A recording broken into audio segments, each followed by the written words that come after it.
He walked into the hospital to give blood, just another quiet act in a life built around staying unnoticed. But that day, something unexpected unfolded in the hallway. Not loud, not dramatic, just human. And it changed everything. Before we begin, if you enjoy heartfelt stories about second chances, quiet courage, and the kindness that connects us all, don't forget to subscribe to the channel. Your support helps bring more stories like this to life. Now, let's begin.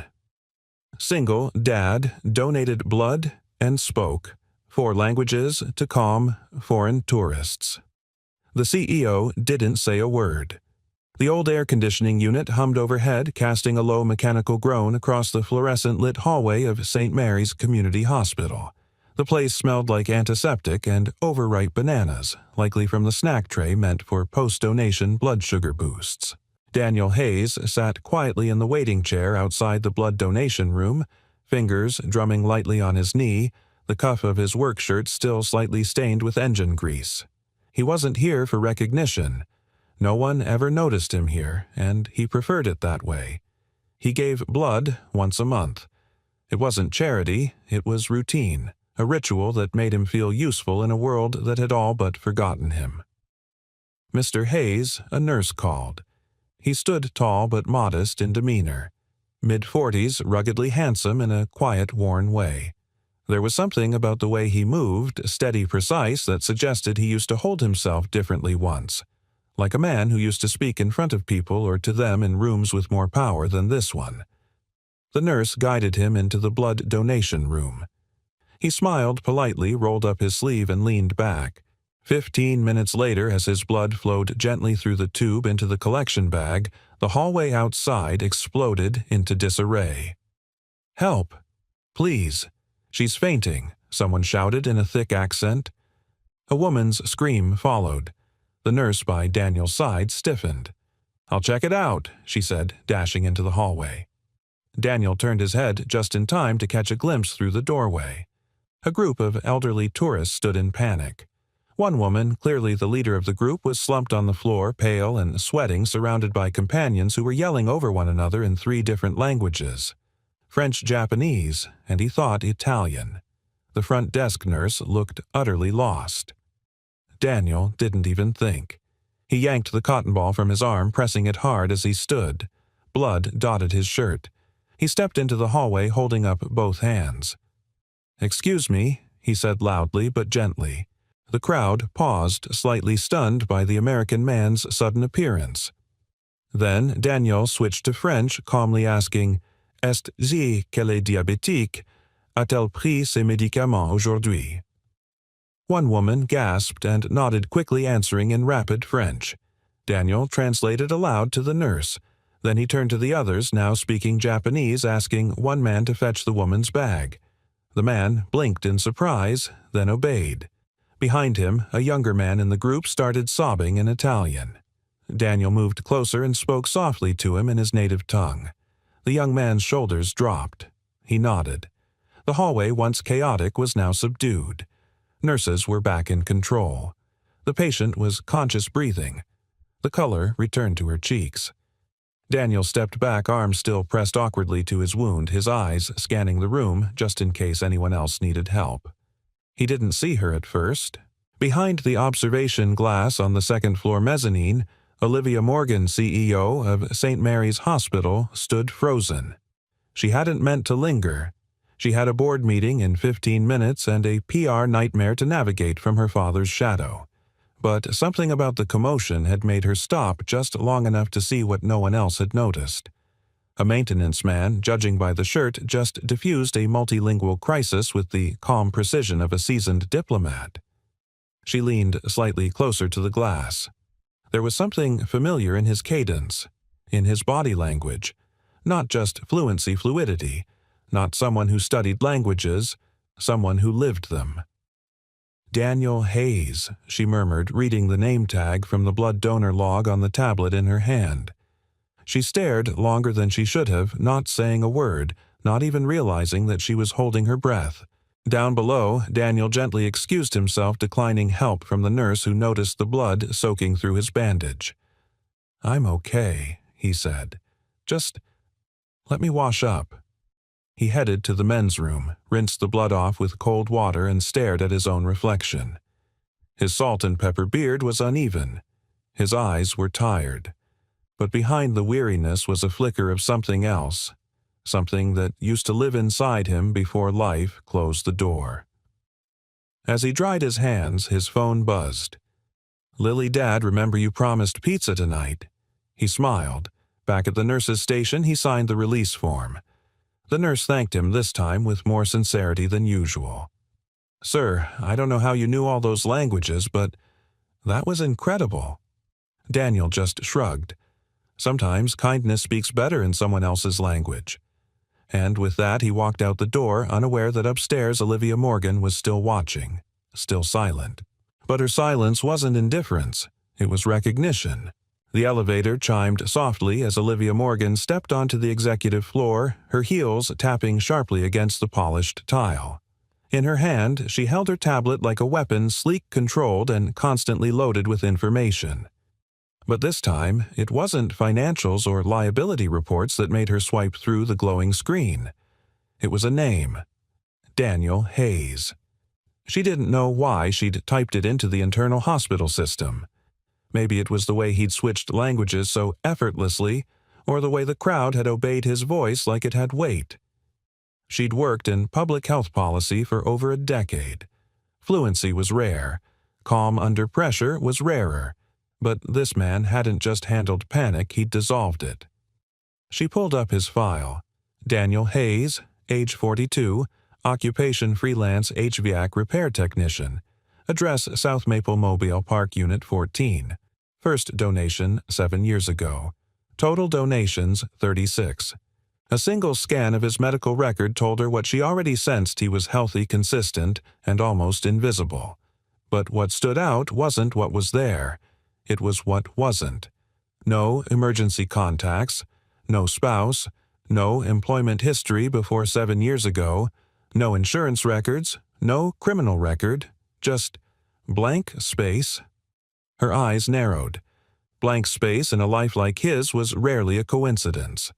Someone knocked lightly on the office door. "Ma'am, your meeting with the community outreach director is in 5. Olivia nodded, but her attention was still on the file. She tapped the screen, saved the page under a secure folder she titled Quiet Cases. It was her habit, cataloging the people who showed up in moments of crisis but never made headlines.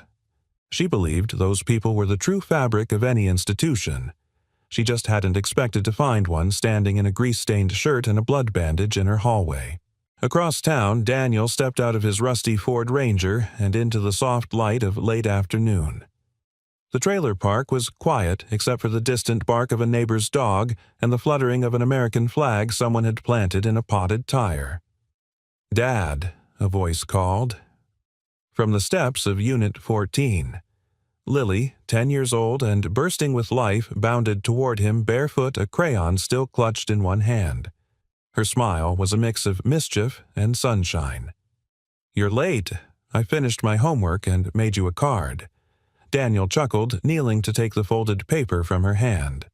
On it was a drawing of the two of them, him with a wrench and her holding a book.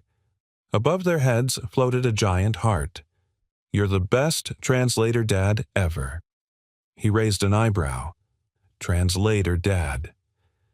You told me you used to talk in all those languages. I saw your book collection.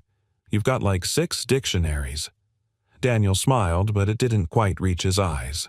"Just because you own the tools," he said gently, "doesn't mean you still know how to use them." Lily tilted her head, unconvinced. "You used them today, didn't you?" He didn't answer. Instead, he opened the front door and ushered her inside, where the scent of tomato sauce and frozen pizza filled the air. The place was small, clean, and clearly loved. Books lined the shelves next to old HVAC manuals. A single framed photo sat on the TV stand, a woman with bright eyes and a quiet, knowing smile. Lily's mother, gone 7 years now. Daniel stood for a long moment staring at that photo. He hadn't used French since Geneva, Italian since Rome, Japanese since Tokyo, the conference that changed everything. And yet today, when that woman collapsed and people cried out in voices no one else could understand, it had come back not like a skill, but like a calling. He hadn't expected it to feel so right. The next morning, Olivia arrived early. She hadn't slept much. She kept replaying the image of Daniel in her mind, how he translated pain into comfort. It was the kind of thing she wished her hospital could do more often, especially now. St. Mary's was under fire. Her father's old contracts had drawn scrutiny. The board whispered about selling a controlling share to a for-profit healthcare group. She had weeks, maybe less, to prove the hospital's worth beyond its bottom line. She opened a meeting with the community liaison and paused halfway through her speech. "What if we created a multilingual response team?" she asked. Volunteers trained for cultural emergencies, language customs, emotional de-escalation. The staff blinked. Olivia continued, her tone calm but fierce. "We can't control who walks through our doors, but we can control how prepared we are to meet them where they are." It was the first time in weeks her staff looked hopeful. As the meeting broke, Olivia stayed behind. She opened her laptop. Her fingers hovered above the keys. Then she typed Daniel Hayes, invitation to consult. But she didn't send it. Not yet. Something in her told her this man didn't respond well to authority. He'd show up for people, not policies. She'd need to meet him where he was. That night, Daniel tucked Lily into bed, brushing a stray lock of hair from her face. "Did you save someone today?" she asked sleepily. He paused. "No," he said softly, "but I think I helped someone understand what was happening." Lily smiled. "That's like saving someone. Just quieter." He turned off the light and sat on the edge of her bed, staring out the window. In another life, he used words as armor, as power, as distance. Now, for the first time in years, he wondered if his words could become bridges again. Saturday mornings in Willow Creek had their own rhythm, slow, sun-warmed, and coated in the scent of backyard barbecues and morning coffee. Daniel had the front door open to let in the breeze, a box fan humming gently in the living room, as Lily sat cross-legged on the floor, surrounded by construction paper and uncapped markers. She was trying to make a birthday card for a classmate whose name she kept forgetting. Daniel was halfway under the kitchen sink, fixing a slow leak that had finally turned into a steady drip. "Is it done yet?" Lily called. "Define done," Daniel replied, wiping his hands on an old towel. "It's not leaking, which is a personal victory. That means pizza for lunch." He glanced at her over his shoulder. "Is that how plumbing works now?" "Always has," she grinned. He laughed just as a soft knock landed on the screen door. He wasn't expecting anyone. Only 3 people ever visited, unannounced, his elderly neighbor, Mr. Torres, usually needing help with his TV. The mailman, usually dropping the wrong mail, or not her. Not the woman, standing in tailored slacks and a pale blouse, holding a folder and a smile so composed it could pass as impersonal, if not for the slight breathlessness in her eyes. "Mr. Hayes." He stood straighter.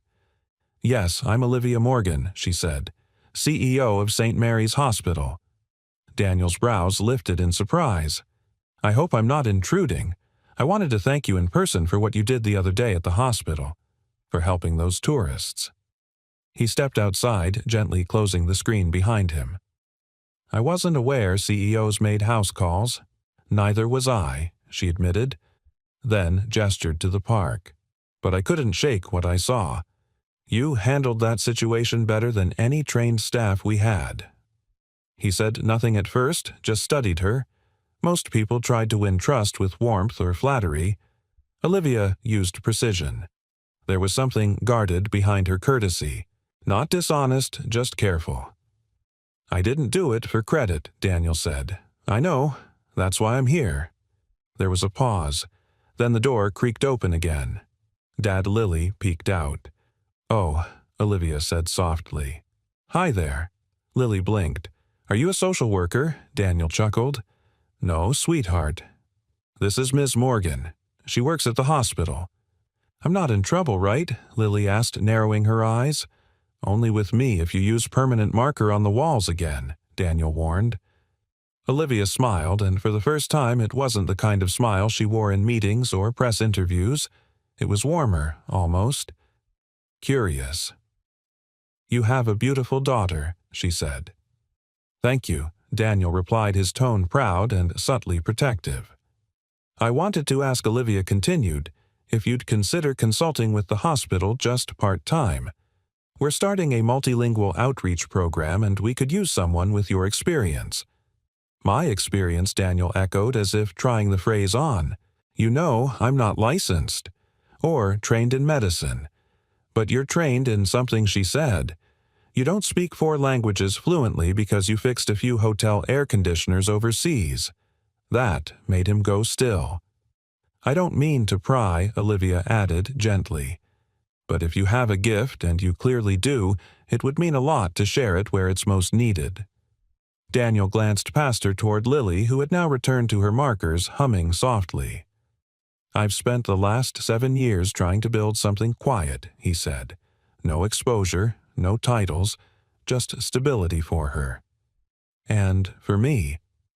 I understand, Olivia said, and something in her voice sounded painfully sincere. Sometimes quiet is the only thing we can afford, but I think you've got more left to give than you think. He didn't answer, not immediately. Instead, he turned open the screen door and paused. I'm not saying yes, he told her, but I'm not saying no either. She nodded. Fair enough.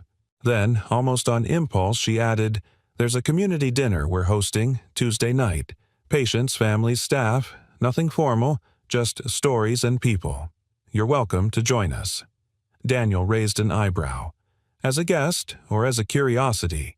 She smiled again, this time with the faintest hint of self-deprecation. As someone we'd like to hear from. Then she left. That evening, Daniel sat in the backyard, an old blanket draped over the grass, while Lily laid beside him, pointing out stars. Did you like the hospital lady? She asked. I don't know her. She seemed nice. She seemed interested. You, Daniel, didn't respond. But his mind drifted to the way Olivia looked at him, not with pity or condescension, but as if she saw past the toolbox, the calloused hands, the modest life he'd chosen. As if she knew he used to be something else. Someone else. He exhaled. Do you think it's bad to do something big again? He asked, mostly to himself. Lily shrugged. I think it's good if it helps people. And if it helps you too. From the mouths of children. Meanwhile, across town, Olivia sat at her desk long after sunset. The lights of the city blinked outside her office window. On her tablet screen was the folder she hadn't closed since yesterday. Daniel Hayes. Quiet Cases. She clicked open a new page and began typing strengths fluent in 4 languages. Crisis de-escalation. Deep empathy. Risks avoids attention.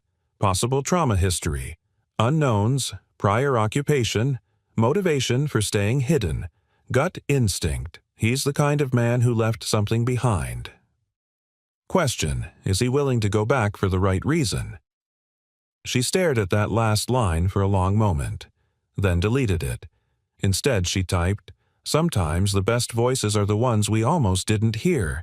The community room at St. Mary's Hospital didn't look like much white walls, scuffed linoleum floor-folding chairs arranged in a loose semicircle. But Olivia Morgan had spent hours ensuring that everything felt less clinical and more human. String lights hung overhead, borrowed from the pediatric ward's supply closet. Each table had a modest arrangement of sunflowers in mason jars.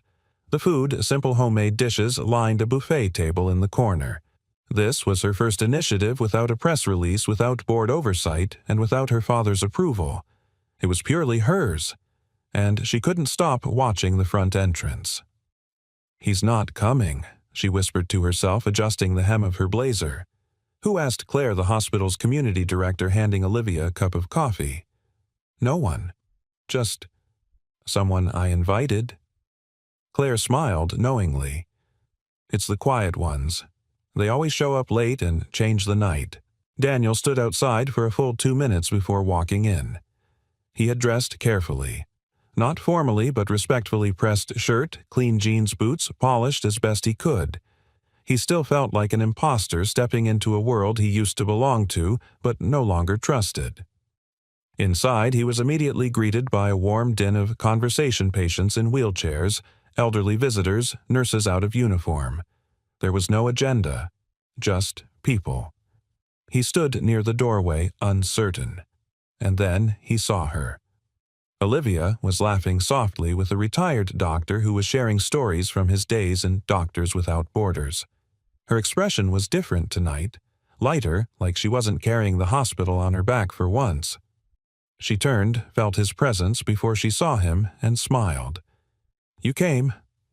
"I brought a peace offering," Daniel said, holding up a small tin. "Lily and I made cookies." "Well, she made a mess. I just supervised." Olivia laughed. "That counts."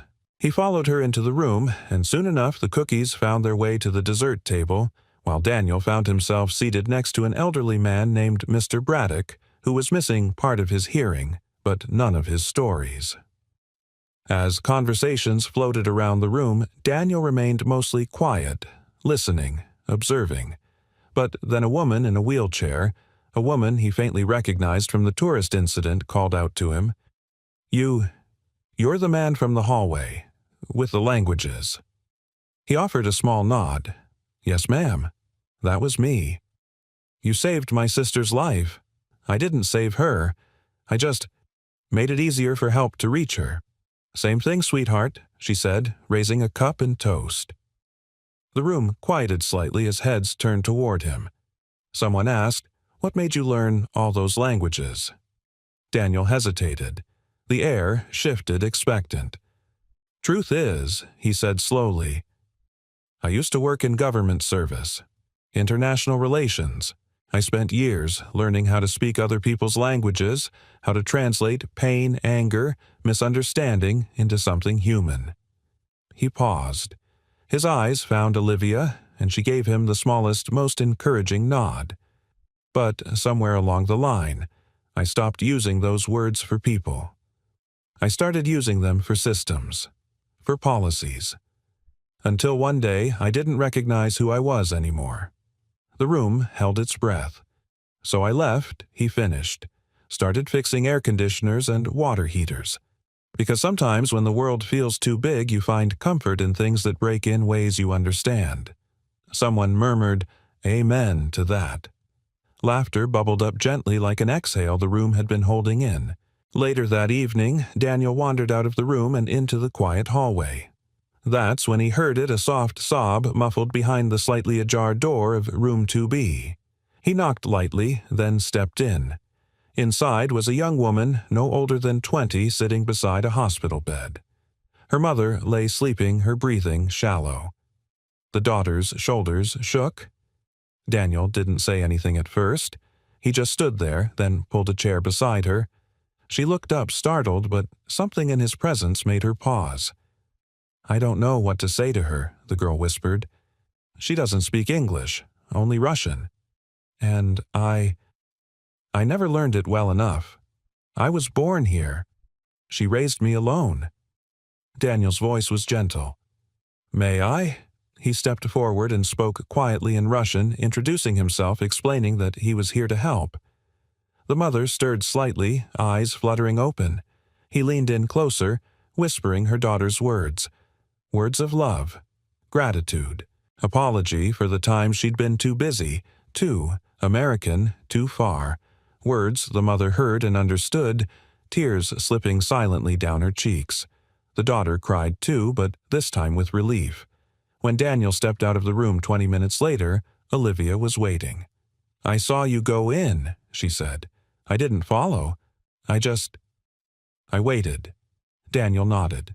Her daughter didn't have the words, but she had the heart. Sometimes that's enough. They stood in silence for a moment. Then Olivia said softly, "You ever think maybe you were never meant to leave that world behind, that maybe the person you used to be was just waiting for the right time to come back?" Daniel looked at her eyes, tired but clear. I think he said that part of me never left. I just needed someone to remember I was still worth listening to. She looked at him then, not as a guest or a consultant or a mystery to be solved, but as a man who still had something rare to give. "Thank you for coming tonight," she said. "You didn't just speak their language. You reminded them they still mattered." Daniel nodded. "That's all any of us really want, isn't it?" "To matter," she echoed. They stood side by side in the hallway outside room 2B as the hospital quieted for the night, two people who had spent years learning how to speak for others now, slowly learning how to be heard themselves. The next morning, sunlight filtered through the kitchen window of Unit 14, casting soft gold across the worn counter where Daniel stood whisking eggs. The skillet hissed gently beside him, scent of butter and pepper filling the small space. Lily sat at the table, absently coloring a page from her astronomy workbook. "Did you like the dinner?" she asked, not looking up. Daniel turned the heat down. "I did." "Did she like you?" Lily glanced up, now eyes sharp and curious. He gave her a look. "What makes you think that—" "You came home humming," she said, matter-of-factly. "You only do that when you feel seen." Daniel paused. That wasn't something a 10-year-old should notice. And yet she had. He sighed softly and placed 2 plates on the table. Olivia's. He hesitated. "She's different. Different how she listens without interrupting. But not because she's polite, because she's actually listening." Lily nodded, biting into her toast. "That's rare. You should keep her." Daniel chuckled. "It's not that simple." "Why not?" He didn't answer. Not because he couldn't, but because part of him wasn't ready to say it out loud. That sometimes people who saw the best in you also had the power to see the worst and stay anyway. And he wasn't sure if he was ready to risk that again. Later that day, Daniel stepped into his workshop behind the trailer, a small converted shed lined with tool racks and dusty storage boxes. He hadn't opened one of them in years, but today something pulled him toward it. The box was labeled simply DH, State Archives. He opened it slowly.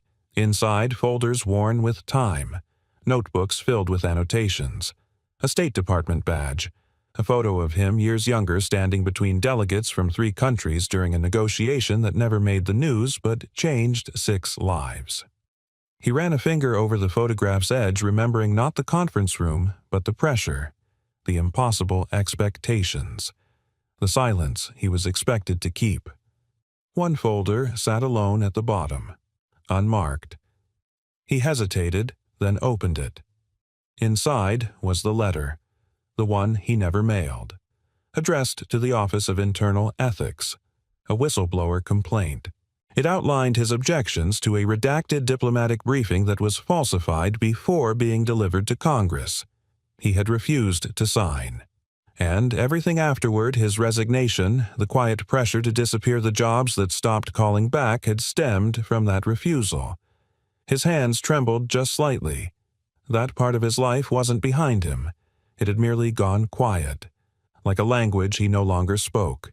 Across town, Olivia sat in the hospital's boardroom, a manila folder open before her. It was Daniel's full background check, or at least what had been publicly available. Most of it matched the hospital file freelancer, no criminal record single parent. But one thing stuck out, a gap of nearly 4 years after his resignation from federal service. No listed employment. No records at all. She tapped the table softly. Claire sat beside her sorting files for a separate community initiative. "You look like someone who just found a ghost." "Maybe I did," Olivia murmured. Claire looked over. "You worried?"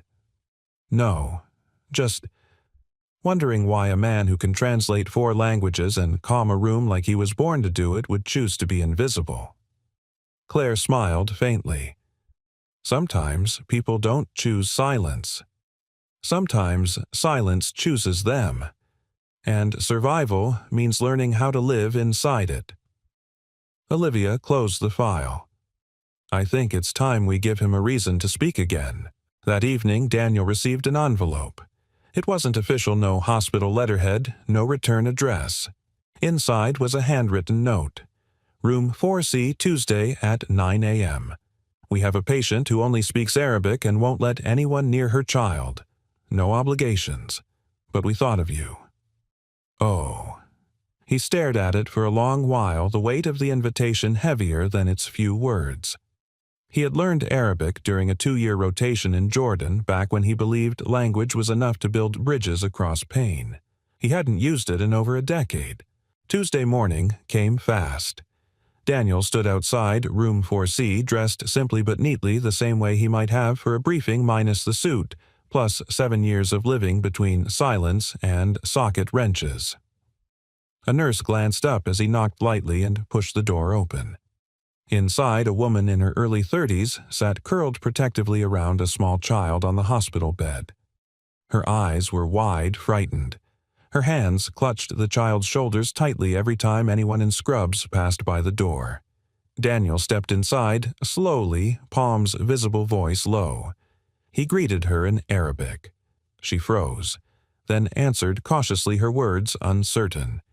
He responded gently, explaining who he was, not a doctor, not here to hurt, just someone who understood.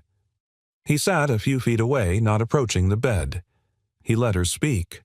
Her accent was Syrian. Her husband had died crossing the border. The child had a fever for 3 days before she gathered the courage to come here, but when no one understood, her fear returned. Daniel asked if he could translate her story to the nurse. She nodded. 15 minutes later, she smiled for the first time. The nurse entered the room without tension. The child, still flushed, clutched a toy Daniel had retrieved from the hallway, a small giraffe someone left behind. Olivia watched from outside.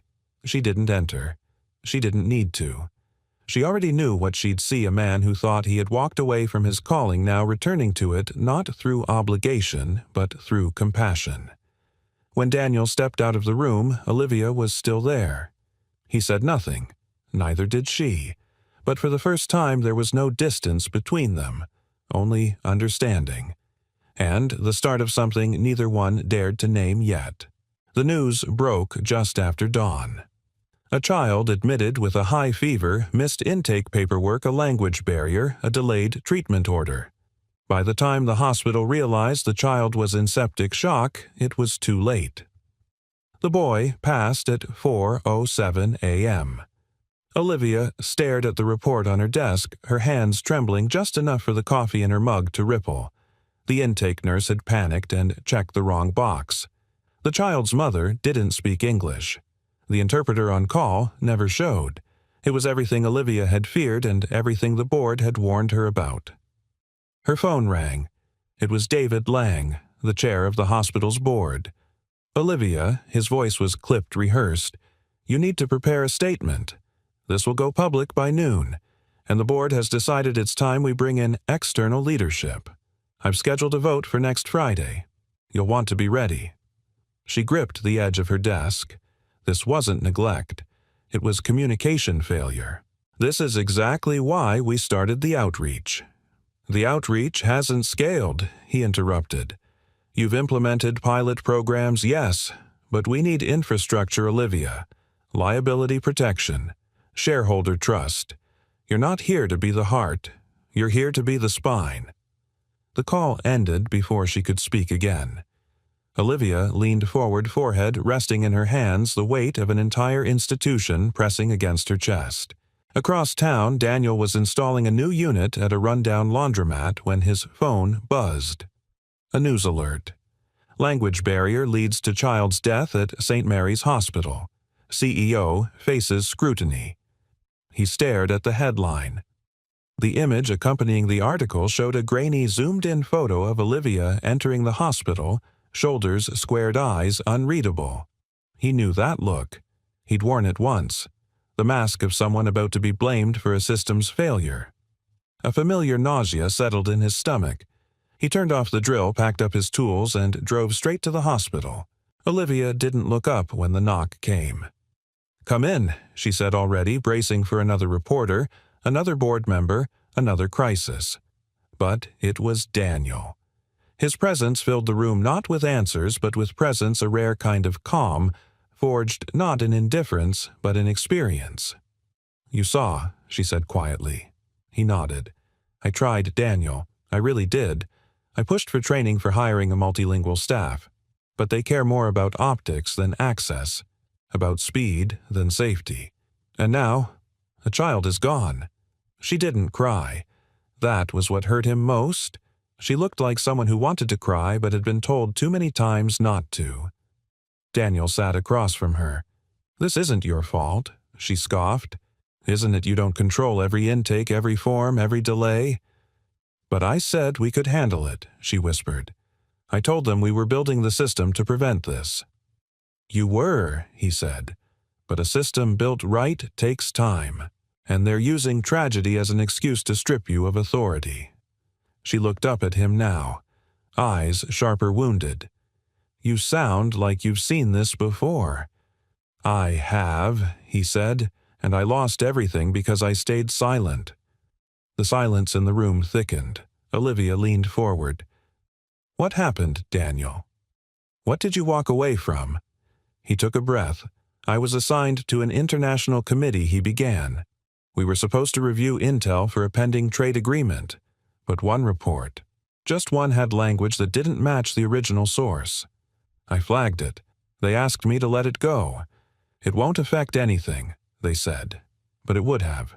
It would have misrepresented an entire ethnic group, justified a policy that would hurt families. I refused to sign."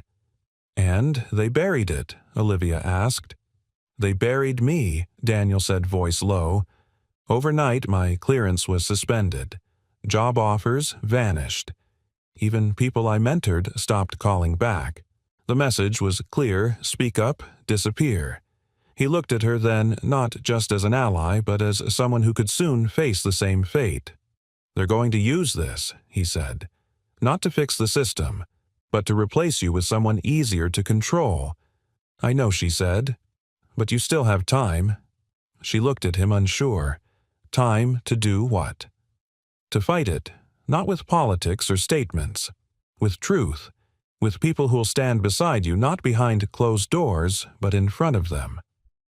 Daniel reached into his pocket and slid a folded sheet of paper across her desk. It was a list, names of patients, nurses, volunteers, people from the multilingual outreach events who wanted to testify to speak about the program's impact, in different languages. On the record. Olivia unfolded it slowly. "How did you get these?" He gave a half smile. "I asked. Turns out kindness has a longer memory than scandal." She exhaled, then looked him dead in the eye. "Would you speak at the hearing?" "Yes. On record." "Yes, even if it brings your past back into the spotlight." Daniel nodded once. "It's already back. I'd rather be the one holding the light than hiding from it." For the first time since the crisis broke, Olivia's shoulders relaxed. Not because the storm had passed, but because she wasn't alone in it. That evening, as twilight turned the sky gold, Olivia walked into the pediatric wing and sat beside the empty bed in room 219, the boy who didn't survive. She placed a small origami crane on the pillow folded from the hospital's intake form. No press, no audience, just silence. Then she stood and began preparing for war, not with anger, but with truth, and the quiet army that had begun to rise around her. The hearing room on the 5th floor of City Hall was sterile and cold, a place where words were dissected rather than understood. Long mahogany tables divided the space between those who spoke and those who judged. Reporters lined the back wall, their camera lenses watching like predators in tall grass. Olivia stood in front of the microphone, her hands folded calmly, though every fiber of her body vibrated with the weight of what was at stake. Behind her sat the hospital board members, men in navy suits who once welcomed her as a legacy leader, and now, after one tragedy, had turned stone-faced. Across the aisle sat families, community volunteers, and patients. The room was fuller than she expected. Too full for her to believe this was just another review meeting. This was war. The chair of the review committee cleared his throat. Ms. Morgan, as CEO of St. Mary's, do you accept full responsibility for the recent death due to a language barrier under your leadership at TRAP? I accept responsibility for the system I inherited, the one I've been working tirelessly to change, she said evenly. But I will not accept the notion that meaningful reform can be demanded overnight without proper investment or support. The room murmured. Cameras clicked. The chair raised an eyebrow. Are you suggesting the board failed to support your reforms? I'm stating that silence isn't just a lack of language, Olivia replied. It's also a lack of commitment. The patient who died deserved better. But so do the multilingual families we've served over the past 6 months who did receive care because of the very outreach programs now at risk. She turned toward the audience. Some of them are here today. I ask the committee's permission to let them speak. A pause. The chair nodded reluctantly. They have 5 minutes. The first woman rose, elderly Spanish-speaking, with a nurse translating beside her. She spoke of the night her husband collapsed in their kitchen and how Daniel's presence in the ER made her feel safe in a place where she once felt invisible. Another voice followed a Congolese father whose son had undergone surgery, a Japanese grandmother, a Haitian teen. Each told a different story with the same ending they were heard. Then Daniel stood. He didn't take the microphone. He stood beside Olivia instead. My name is Daniel Hayes, he began, voice firm. I've served this hospital informally for months. I've translated for patients in French, Japanese, Russian, Arabic, and Spanish. Not for pay, not for recognition. But because when someone is in pain and no one speaks their language, that pain deepens. A reporter's camera flashed. But I also come from another world, Daniel continued. I once worked as a diplomatic interpreter. I know what happens when information is distorted, when people pretend understanding isn't necessary. It cost me my career. He pulled a folded sheet from his pocket. This is a copy of a letter I wrote over a decade ago. I never mailed it.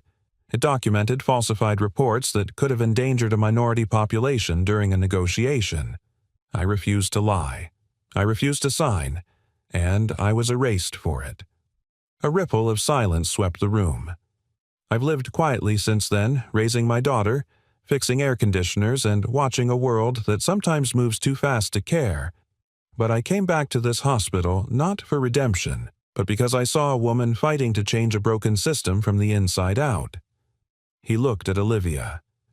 She didn't ask me to speak, but I won't let another good person be silenced while the powerful wait for the dust to settle. He stepped back. The room didn't erupt in applause. It went still.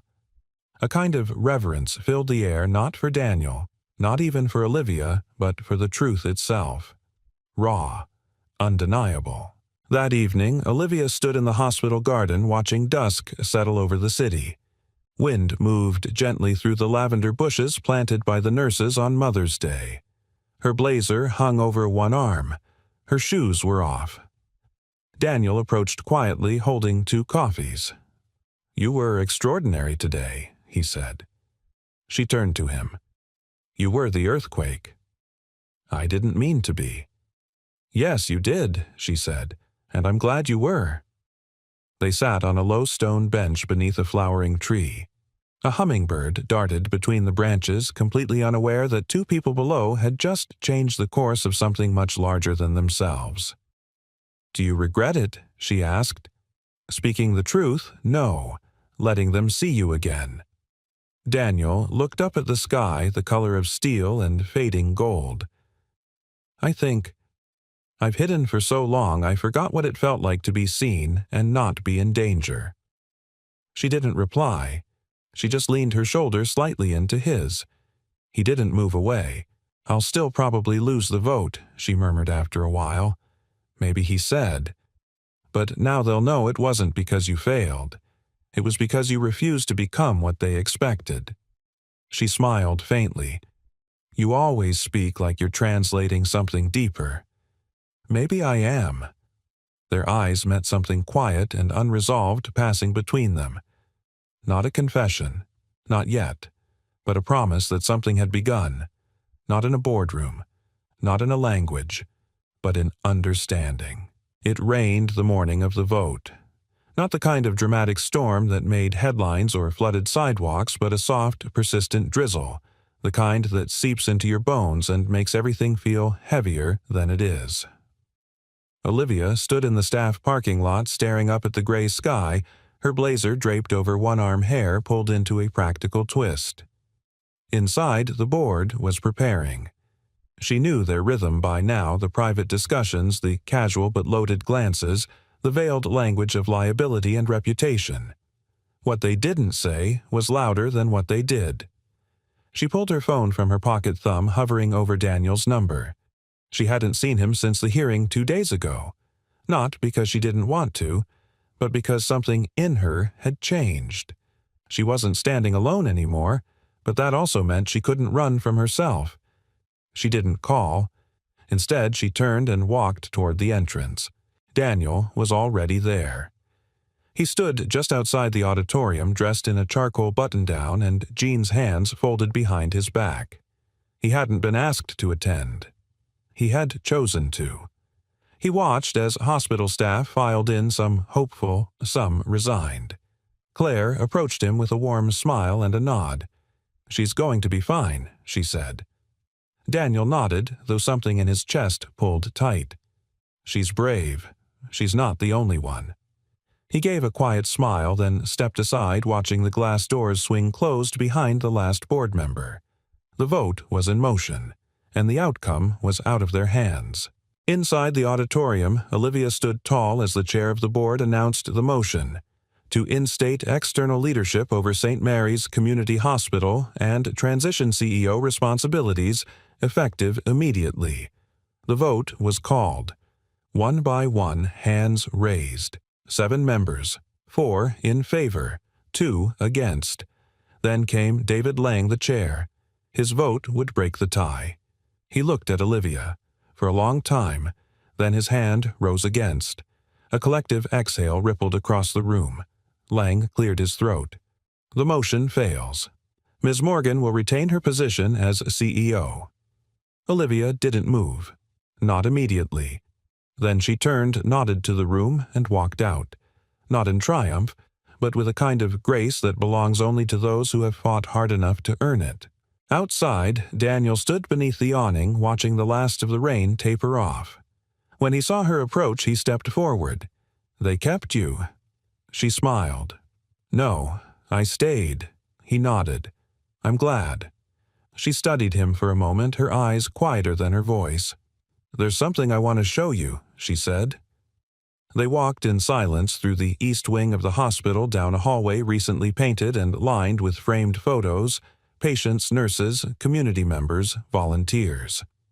At the end of the corridor was a door marked Outreach Room A. Inside, a small group of patients and translators were gathered in a circle. A young nurse handed out laminated cards, each with a phrase written in English, Spanish, and Vietnamese. Daniel watched as a child read aloud, "My pain is sharp." Then her mother repeated the phrase in Spanish. The translator guided her through pronunciation. It was a small thing, but enormous. Olivia turned to him. "This is just the beginning. We'll train more, fund more, bring in community leaders from every language group we serve." Daniel's eyes flicked to the banner above the doorway. "Language is care." He smiled. "You're changing the system from within." "You helped me remember why it matters," she said, "and why it's not about speaking perfectly, but listening fully." They stepped outside the room. For a long beat, neither said anything. Then Olivia reached into her pocket and handed him a folded piece of paper. It was a hand-drawn flyer. A list of upcoming community nights translated into 5 languages. In the corner beneath the contact name was his Daniel Hayes, lead cultural consultant. He blinked. "I didn't apply. You didn't have to." He opened his mouth to protest, then stopped. "I'd have to say no to a few repair jobs," he said with a smirk, "and say yes to something bigger." He looked at her. Not the CEO, not the woman in the blazer and the title, but the woman who had chosen not to fold when it would have been easier. "I don't have a title for what this is between us," he said. "You don't need one," she replied, and then she did something neither of them expected. She reached out and took his hand. Not bold, not desperate, just steady. "Language is care," she said softly, "but sometimes silence says the most." Daniel didn't speak. He didn't need to. Instead, he tightened his fingers around hers and stood beside her. Because for the first time in a very long time, he wasn't translating someone else's truth. He was living his own. It was Sunday morning, the kind that unfolded gently quiet wind brushing against the window panes, the scent of cinnamon, and brewed coffee floating through Daniel's small kitchen. Lily sat at the table in her favorite hoodie sleeves, too long for her arms, hunched over a crossword puzzle with her tongue peeking out in concentration. Daniel across the table was holding a pen he hadn't used in years. A real one. Not for invoices or repair notes or hospital forms, but for words that mattered. He glanced at his daughter, then looked down again at the blank sheet of paper in front of him, the kind that felt heavier than its weight. He began writing. "Dear Lily, if you're reading this someday, it means I've finally found the courage to put down the things I've been carrying, the things I never meant for you to hold. You once asked me why I knew so many languages. I told you stories about traveling, about school, about fixing things for people who couldn't explain what was broken. That was only part of the truth. Years ago, before you were born, I worked with people who made decisions that shaped countries. My job was to make sure everyone understood each other word for word. I thought that if I translated well enough, no one would feel unseen. But one day, I saw something I couldn't translate into anything good. A document rewritten to hide pain. A truth bent to justify harm. I was asked to sign it. I said no. That no changed everything. The phone stopped ringing. Doors closed without being slammed. I became invisible. And maybe that was fair because I had been part of something that left people voiceless even if I didn't mean to be. When your mom passed, I didn't know how to be a father and a man without a title at the same time. I didn't know how to build a life out of silence. But then you arrived with your laughter and your stubbornness and your fire. You asked questions I didn't want to answer. And then, one day, you stopped asking and just trusted me anyway. You gave me back my voice without even knowing it. Last week I saw a little girl at the hospital. She was crying, and her mother didn't speak English. No one understood what she needed. I translated the girl's fear into words the nurses could use to save her. And for the first time in years, I felt like I belonged somewhere again. Because of you, Lily. You made me brave enough to speak again. So, wherever you go in this world, however many languages you learn, however many things you decide to build or heal, remember this. Words can tear things down, but the right ones spoken at the right time can bring people back to life. Just like you did for me. Love, Dad. Daniel folded the letter slowly, hands trembling not from fear, but from relief. He didn't know when he'd give it to her. Maybe not today. Maybe not until she needed it. But the words were real now. They existed. Later that afternoon, Daniel and Lily walked down the sidewalk toward the hospital's community garden. She skipped ahead, twirling in the last golden light of fall, her braid bouncing as she laughed. Daniel watched her like he always did, half in awe, half in disbelief that someone so small could hold so much of his heart. At the hospital gate, Olivia was waiting. She wore a loose denim jacket over a turtleneck and jeans, her hair down for once, waving in the wind like something alive. In her hands was a steaming thermos and a bag of Lily's favorite lemon cookies. "You're here," she said, smiling. Lily ran ahead to greet her, accepting the cookies with the seriousness of a business deal. Daniel approached slower, but the smile that pulled at the corner of his mouth was easier now, less like a reflex, more like a choice. "We were overdue for sunshine," he said. Olivia gestured toward a bench in the middle of the garden beneath the old oak tree where volunteers had tied ribbons with names and prayers. They sat in companionable quiet while Lily explored the rows of herbs and sunflowers. "I heard about the hearing follow-up," Daniel said eventually. "You got funding approved for the expanded outreach." Olivia nodded. 25 new interpreters, plus cultural training for all staff, full-time roles with benefits. He raised an eyebrow. That's big. It's necessary. She turned to him, her expression softer. And I couldn't have done it without you. Daniel looked away, not out of modesty, but because something inside him still struggled to accept being seen as part of something good again. You did it because it was right, he said. So did you, she replied. You didn't just speak up. You stayed. You stood next to me. He gave a slow nod. Then she added more quietly, You don't know what that meant to me. He did, because in her eyes he saw the same thing he'd seen in his own reflection the day he started writing to Lily, a person no longer hiding, a person building again. She reached out her hand, brushing his on the bench, and this time he took it without hesitation, not because he needed her to fix him, but because she never asked him to. They watched Lily chase a butterfly between the flower beds, giggling as she nearly tripped over her own shoelace. I think she's going to change the world, Olivia said. Daniel smiled. She already changed mine. The hospital auditorium looked nothing like it had 6 weeks ago. The harsh overhead lights had been dimmed to a gentle amber glow. Rows of chairs had been rearranged into circles, inviting conversation rather than division. The podium was replaced by a simple microphone stand in the center of the room. Around the perimeter, small placards in multiple languages read, Tonight we listen in every language. The event was called the Night of Quiet Voices, an idea Olivia and Daniel had co-created after the board vote. No speeches, no donors, just stories, real ones told by the people whose lives had been changed by the act of being understood. Daniel arrived early. He wore a soft, black sweater sleeves pushed up and jeans that still had traces of caulk along the seams from a morning repair job. He didn't dress for attention. He never had. But Olivia noticed anyway. You came, she said as he joined her near the stage. I promised I would. She looked at him for a beat, then reached into her coat pocket and handed him a small folded piece of paper. His name was written on the front. He opened it. Inside was a printed copy of the hospital's newly ratified charter, highlighted in yellow the line, Cultural Consultant. Daniel Hayes, Founding Contributor. He blinked. I didn't know you were submitting this to the board. I didn't ask for permission, she said. I just gave them the truth. Daniel folded the paper carefully this time and placed it in the inside pocket of his coat like it was something sacred. Olivia continued, I'm introducing you tonight, but the mic is yours. Say whatever you want.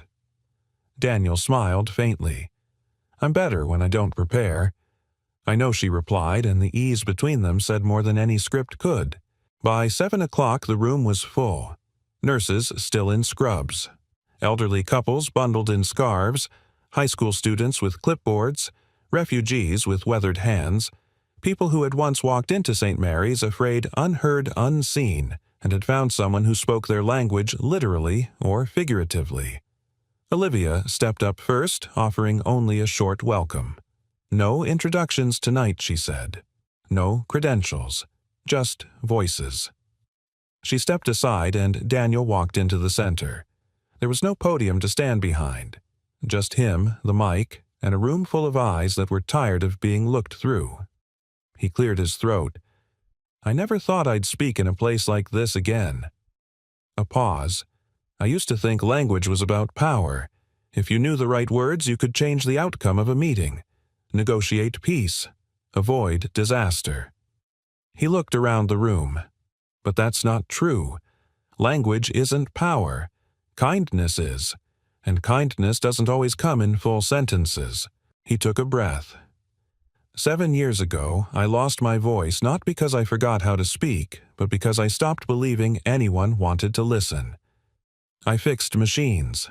I disappeared from the rooms I once walked into with a badge. He turned slightly, his gaze resting on Olivia in the crowd. But then, one day someone believed I still had something to say, and she didn't try to translate me. She just let me speak. The room was silent. I'm not here tonight to talk about policy. I'm not here to defend a program or a protocol. I'm here because once a woman who didn't speak English trusted me to tell her story to a nurse. And her son lived. He stepped back. And that's what language really is when one human being says, "I see you," and the other finally believes it.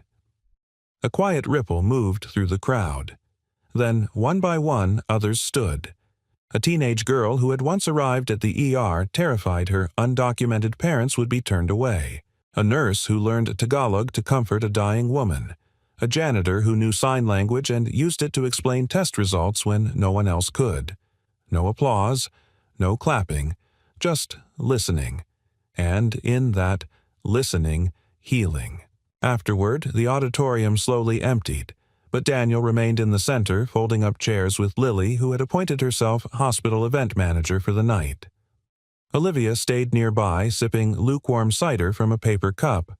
Claire approached her. It worked. Olivia nodded. It did more than work. It reminded people who we are. She glanced at Daniel, crouched beside his daughter, laughing as she dramatically ordered him around. "You know," Claire said gently, "I think the man you were afraid to believe in again. He's standing right there." Olivia smiled, but it held a weight. "I think I believed in him from the first moment.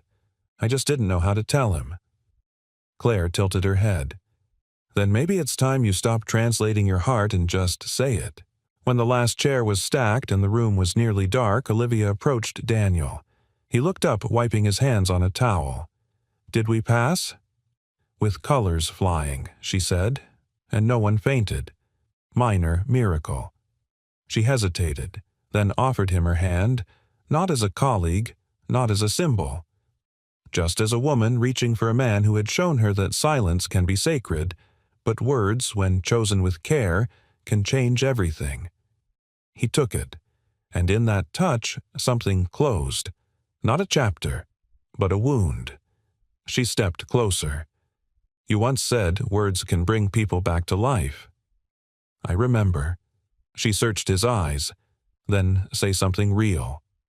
Daniel leaned in, forehead resting gently against hers. He whispered, "Stay." And she did. Spring arrived in Willow Creek with a kind of quiet insistence, daffodils pushing up through the hard soil trees lining the streets in fresh green whispers, and the air full of the scent of something starting over. Daniel stood in front of Unit 14, keys in hand, a worn cardboard box tucked under one arm. The door had just been painted a soft, welcoming blue, and the rusted porch rail had finally been replaced. It wasn't fancy, but it was home. Inside, Lily sat cross-legged in the center of the living room, taping a hand-lettered sign above the doorway that read, "Room 14, where words begin again." She grinned when she saw her dad walk in. Too cheesy, Daniel chuckled. Cheesy in the best way. He set the box down and looked around. The shelves were lined with more books now, language dictionaries, yes, but also storybooks in Spanish, Arabic, and Japanese. A small corner desk held Lily's drawings and a printout of her latest school essay, "Why My Dad is My Hero." There was a second toothbrush in the bathroom, and a denim jacket hanging behind the door. 2 weeks earlier, Olivia had surprised them both. It was supposed to be a short visit, just a walk through the community center's new translation booth, then coffee in the courtyard. But Lily had tugged her hand and said, "You should see room 14. Dad says it's magic." And Olivia had gone, not out of obligation, but out of something deeper, curiosity, care, and maybe the hope that she could belong somewhere that had nothing to do with boardrooms or title plaques. That night, she'd stood in Daniel's kitchen with the porch light casting gold against her shoulders and said, "This feels like breathing." He'd nodded, then quietly replied, "You don't have to leave when the air changes." She hadn't. Now the days had settled into a rhythm that didn't feel rushed. Daniel continued consulting at the hospital, now mentoring a team of interpreters. Every Thursday, he hosted language and listening circles in the community garden, where people came not to speak perfectly, but to speak honestly. Olivia continued her work as CEO, though the title mattered less than it once had. What mattered now were the quiet changes she'd championed. The kind that didn't make headlines but made people feel safe. They didn't rush love. They lived it slowly, like conversation in a language neither of them had learned from books but from pain trust and beginning again. One Saturday morning, Daniel took Lily to the park while Olivia stayed back to make lunch. She moved through the kitchen like she'd always belonged there, hair pinned up sleeves rolled, humming a tune she couldn't name but somehow knew by heart. On the kitchen counter sat a small envelope addressed in Daniel's handwriting. She opened it. It wasn't a love letter in the usual sense. No declarations, no grand metaphors, just 3 simple lines. You never tried to fix me. You just gave me space to return to myself. And I'm better because you did. She read it twice, then placed it beside the sunflowers in the mason jar on the table and stood by the window watching the 2 people she loved most chasing each other beneath the new leaves. She didn't wave, she didn't call out, she just watched, and felt full in a way she hadn't in years. That evening, the 3 of them sat on the front steps of room 14, sharing ice cream straight from the tub. The sun dipped low, bathing the street in honey-colored light. Children's laughter echoed from down the block. Somewhere, a wind chime clinked softly like a bell remembering a melody. Dad, Lily said, licking her spoon, "Do you think people can really start over? Like, completely?" Daniel glanced at Olivia, then looked down at his daughter. "I don't think we ever start over," he said. "I think we just start truer." Olivia leaned her head against his shoulder. "That sounds like something someone fluent in 5 languages would say." He smiled. "Technically 6. I've been learning Korean with Lily." Lily grinned. "I'm a tough teacher." "Tell me about it," Olivia said. And they laughed, not loudly but deeply. The kind of laughter that came from healing places, from old scars finally given new names, survival strength love. As the sky darkened, Daniel reached into his pocket and pulled out a small stone. He handed it to Lily. "What's this for?" she asked. "It's for the jar," he said. In their hallway sat a glass jar labeled "Kindness Kept." Every time someone did something kind without expecting anything in return, they placed a stone in the jar. Lily turned the stone in her hand, then dropped it in. A soft clink. One more kindness. One more language of love spoken without a word.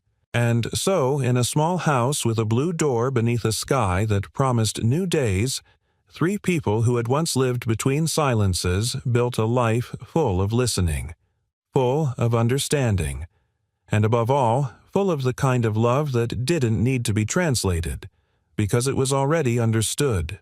Where are you watching from? We'd love to know where in the world our listeners are tuning in. Share your location in the comments below. If this story touched you, don't forget to subscribe to the channel for more heartwarming tales of resilience, kindness, and quiet love.